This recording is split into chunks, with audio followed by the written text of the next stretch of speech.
So hello guys, সবাই কেমন আছেন? আশা করি সবাই খুব ভালো আছেন। আজকের এই ভিডিওতে আমরা বাংলাদেশ আর্মির ভয়ঙ্কর ট্রেনিং সম্পর্কে জানতে চলেছি। যেখানে সূর্যের আলো পৌঁছাতে পারে না, সেখানে পৌঁছে যায় আর্মিরা। যেই সাপকেই মানুষ ভয় পায়, সেই সাপকেই খাবার বানায় এই আর্মিরা। আসলে এই আর্মিরা এক একজন 1000 মানুষের সমান। তো যাই হোক, কথা না বাড়িয়ে দেখি বাংলাদেশ আর্মির কিভাবে ট্রেনিং দেওয়া হয়। আপনারা এক এক ভিডিওতে আর্মিদের ট্রেনিং সম্পর্কে দেখেছেন, বিভিন্ন দেশের আর্মিদের ট্রেনিং সম্পর্কে জানলেও হয়তো বাংলাদেশ আর্মিদের কিভাবে ট্রেনিং দেওয়া হয় তা আপনি জানেন না। Number 1, gagging training. Army training এ গ্যাগিং ট্রেনিং সবচেয়ে বেশি ভয়ঙ্কর। আর্মি ট্রেনিং এ গ্যাগিং ট্রেনিং সবচেয়ে বেশি ভয়ানক মানা হয়, কারণ ভিডিওতে আপনারা দেখতেই পাচ্ছেন গ্যাগিং ট্রেনিং কতটা ভয়ঙ্কর। সবচেয়ে বেশি শারীরিক কষ্ট দেওয়া হয় এই ট্রেনিং এ, যাতে কোনো কারণে শত্রুদের হাতে ধরা পড়লেও, অনেক টর্চার করলেও নিজের নাম, মিশন, ইউনিটের নাম, নিজেদের পরিকল্পনা শত্রুদের কাছে ফাঁস না করে দেয় সেনারা, যার জন্য সেনাদের ভয়ঙ্কর গ্যাগিং ট্রেনিং করানো হয়। এক কথায় শত্রুদের হাতে ধরা পড়লেও শত্রুদের নির্যাতনের মুখে যেন মুখ না খোলা হয়, এরই জন্য এই ট্রেনিং করানো হয়। তবে অনেক সময় দেখা যায় আমাদের দেশে এই ধরনের ট্রেনিং ভিডিও দিয়ে অপপ্রচার চালানো হয় সোশ্যাল মিডিয়াতে কিংবা ইউটিউবে আর্মিদের শাস্তি বলে আপলোড দেওয়া হয়। এই সকল অপপ্রচার দেখে সেনাবাহিনীতে যোগদান করা ইচ্ছুক যুবকরা সাহস হারিয়ে ফেলে, যেটা জাতির জন্য কখনোই কল্যাণ বয়ে আনবে না।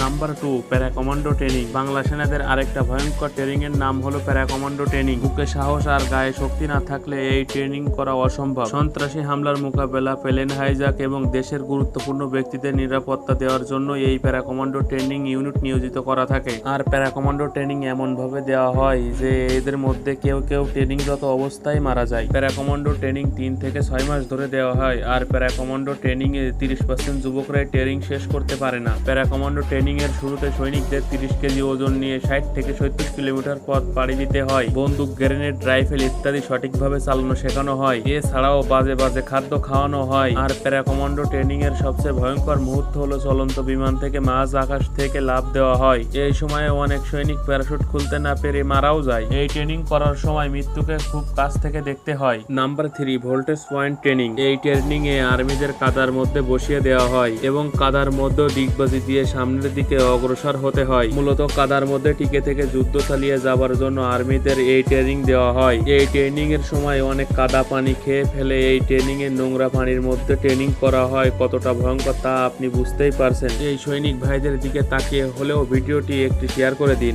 Number 4, water training. এই ট্রেনিং এ একটি সৈনিককে হাত পা বেঁধে পানিতে ফেলে দেওয়া হয় এবং হাত পা বাঁধা অবস্থায় সৈনিককে পানির মধ্যে 30 মিনিট টিকে থাকতে হয়। আপনারা অনেকেই এই ট্রেনিং কে সহজ ভাবতে পারেন, তাহলে একবার ভিডিওটি দেখুন। আপনি দেখা দেন পা দিয়ে লাথি মারেন ওইদিকে। আল্লাহ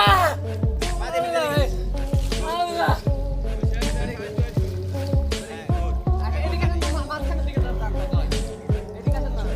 নাম্বার 5, জগিং ট্রেনিং। এই ট্রেনিং এ সেনাদের গায়ে অনেক লতা পাতা বেঁধে দেওয়া হয় এবং সেনাদের 1000 বার লেফট রাইট করানো হয়। এই ট্রেনিং করানোর সময় সেনাদের বুক পিঠ ব্যথা হয়ে থাকে। আজকের এই ভিডিওতে আমরা বাংলাদেশ আর্মির কমান্ডো ট্রেনিং সম্পর্কে জানলাম। আসলে কমান্ডো ট্রেনিং যে এত ভয়ঙ্কর হয় আমার আসলে আগে জানা ছিল না। এজন্যই তো আমি বাংলাদেশ আর্মিকে এত সম্মান করি, এত ভালোবাসি। আসলে যাই হোক, আমি অনেক অফ টপিক কথা বলে ফেললাম। তো আজকের ভিডিওটি এ পর্যন্তই। দেখা হচ্ছে নেক্সট ভিডিও। ততদিন ভালো থাকবেন, সুস্থ থাকবেন। Take care. আল্লাহ হাফেজ।